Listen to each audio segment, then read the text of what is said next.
BJP Congress పార్టీలపై BRS అధినేత కేసీఆర్ తీవ్ర స్థాయిలో ధ్వజమెత్తారు. నరేంద్ర మోదీ పాలనలో అచ్చేదిన్ కాదు చచ్చేదిన్ వచ్చిందని కేసీఆర్ విమర్శించారు.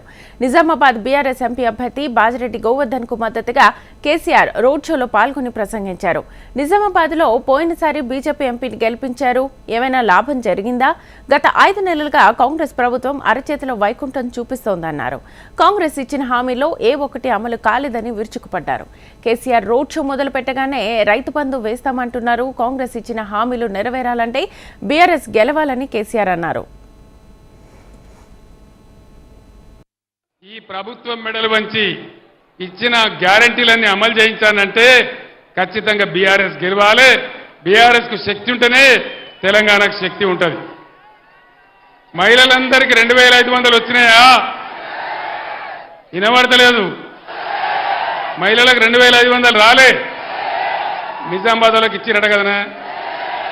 రాలేదా? మరి రావన్నంటే ఏం చేయాలి? పిడికిలి బిగించాలి, మెడలు వంచాలి, పోరాటం చెయ్యాలి. కరెంటు చక్కగా రావాలన్నా, వాళ్ళు ఇచ్చిన హామీలు నెరవేరాలన్నా, ఇవాళ దెబ్బకు భయపడి ఎట్లయితే రైతు బంధు వేస్తున్నారో అట్లే అన్ని రావాలంటే ఖచ్చితంగా బీఆర్ఎస్ గెలవాలి. ఇంకొక ముఖ్యమైన మాట ఒక ఆయన వెనకడికి చెప్పిండట, రేపు మా ఇంట్లో లడ్డూల భోజనం అంటే ఎప్పుడు చూసినా రేపే ఉంటుంది కదా, అంతే కదా? రేపు మా ఇంట్లో లడ్డూల భోజనం అని నువ్వు బోర్డు ఎప్పుడో గదే ఉంటుంది, ఎన్నడు పోయినా రేపే ఉంటుంది. ఏం చెప్పిండి ముఖ్యమంత్రి? కేసీఆర్ 30,000 కోట్లు మాఫ్ చేసిండు, ₹1,00,000 కాడికి మాఫ్ చేసిండు. మీరు పరిగెత్తుని ఉరుకుర్రి, ఇక ఉరికి 2 లక్షలు తీసుకోండి. డిసెంబర్ 9 తారీఖు నాడే 10:30కే 2 లక్షల రుణం మాఫీ అన్నాడు. అయిందా?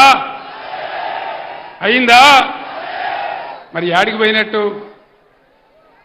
రేపు 2 లక్షల రుణమాఫీ ఇచ్చేదాకా ఈ ముఖ్యమంత్రి మెడలు, ప్రభుత్వం మెడలు వంచి ఆ 2 లక్షల రుణమాఫీ కక్కిచ్చేదాకా బీఆర్ఎస్ కొట్లాడాలి. దానికోసమే బాజిరెడ్డి గోవర్ధన్ గెలవాలి.